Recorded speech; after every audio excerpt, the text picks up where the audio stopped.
Think about the last time your team lost a big game. Frustrating, right? The disappointment, the anger, the feeling of injustice. Now imagine that frustration boiling over, not into a post-game riot, but into a full-blown war. A war that would change the course of history for two nations. Sounds insane? Well, that's exactly what happened in 1969 between El Salvador and Honduras. A conflict ignited by a World Cup qualifying match.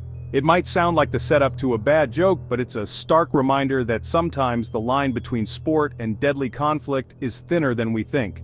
The passions of the fans, the stakes of the game, all contributing to a volatile mix. This wasn't just any soccer match.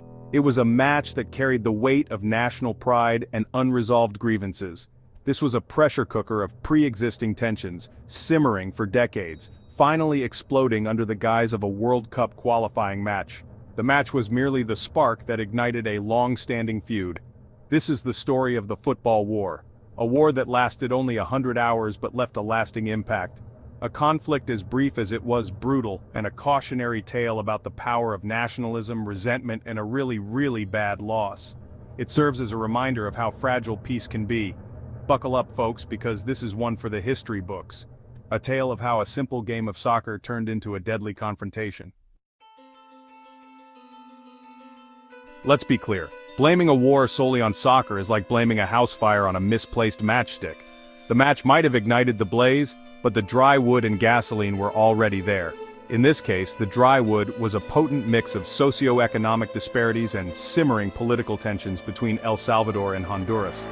El Salvador, densely populated, faced severe land shortages. Many of its citizens, seeking better opportunities, migrated to Honduras, a country with more land but fewer economic prospects. This influx of Salvadorans, however, wasn't met with open arms. In fact, it was met with suspicion, resentment, and ultimately, discriminatory policies. Honduran land reforms, aimed at redistributing land to Honduran citizens, often dispossessed Salvadoran immigrants, fueling a potent mix of anger, injustice, and displacement. The stage was set for a conflict, and all it needed was a spark. Enter the 1970 World Cup qualifiers, a pivotal moment in sports history. It wasn't just about national pride or a spot in the tournament, it was a matter of national identity and honor. For these two nations, it was a chance to channel their simmering frustrations and deep-seated grievances onto the pitch. The atmosphere was electric, but it wasn't the good kind of electric. It was charged with animosity and unresolved tensions. This was more akin to the crackling tension of a thunderstorm, pregnant with the threat of imminent violence ready to erupt at any moment. Each match brought fresh waves of hostility, both on and off the field, escalating with every passing minute.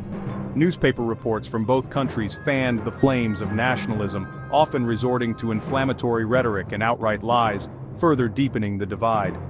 The tension spilled over into the streets, with reports of violence and harassment against citizens of both countries residing across the border, making daily life perilous.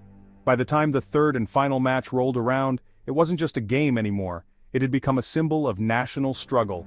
It was a powder keg, and the fuse was lit, ready to explode at any moment, with the world watching in anticipation. Section 4, Victory and Vengeance. El Salvador's win ignites the fuse. El Salvador won the final match. Now you might think, okay, one team wins, one team loses, that's sports. Not this time. This victory, celebrated with understandable euphoria in El Salvador, was met with outrage and accusations of foul play in Honduras. Remember those pre-existing tensions we talked about? Yeah, they were about to go nuclear. Newspapers, already guilty of stoking the flames, went into overdrive.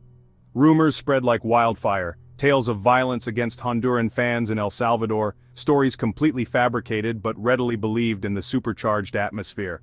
The Honduran government, fueled by a toxic brew of nationalism and a desire to deflect attention from its own internal problems, saw an opportunity to channel public anger away from its own shortcomings and toward a convenient scapegoat, El Salvador.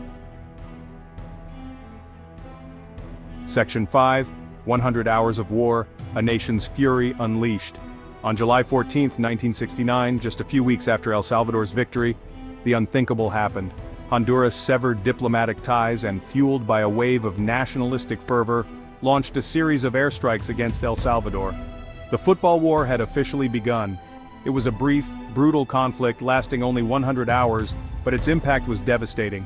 Both sides employed their air forces, tanks rumbled across borders, and fierce ground battles erupted. Thousands of lives were lost, countless more were displaced, and the economies of both nations were crippled.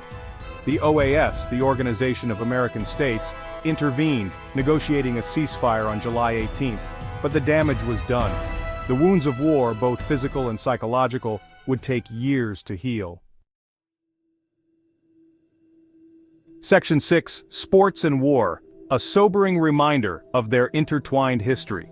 The football war stands as a stark reminder that sports, even in their purest form, are never truly divorced from the complexities of politics and society.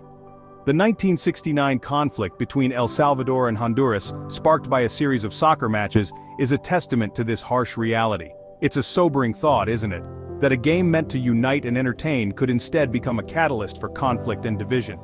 That something as simple as a game could be twisted, manipulated, and ultimately used as a tool to justify violence and hatred.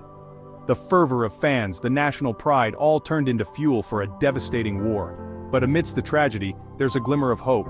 The same passion that can lead to conflict can also pave the way for healing and unity. The football war also highlights the power of reconciliation and the enduring human spirit. In the aftermath, efforts were made to bridge the divide, to rebuild what was broken. In the years since the conflict, both El Salvador and Honduras have made strides in rebuilding their relationship. Diplomatic efforts and community initiatives have played a crucial role in this healing process. The scars remain, of course, but they serve as a powerful reminder of the folly of violence and the importance of diplomacy and understanding. These scars are not just physical but emotional, etched into the collective memory of both nations. So the next time you're caught up in the thrill of a game, remember the football war. Remember the lessons it taught us about the potential for both destruction and reconciliation. Remember that passion, when manipulated, can be a dangerous thing. It can ignite flames of conflict that are hard to extinguish. And remember that while sports might seem trivial in the grand scheme of things, their impact on our world can be anything but. They reflect our deepest emotions, our highest hopes, and sometimes our darkest impulses.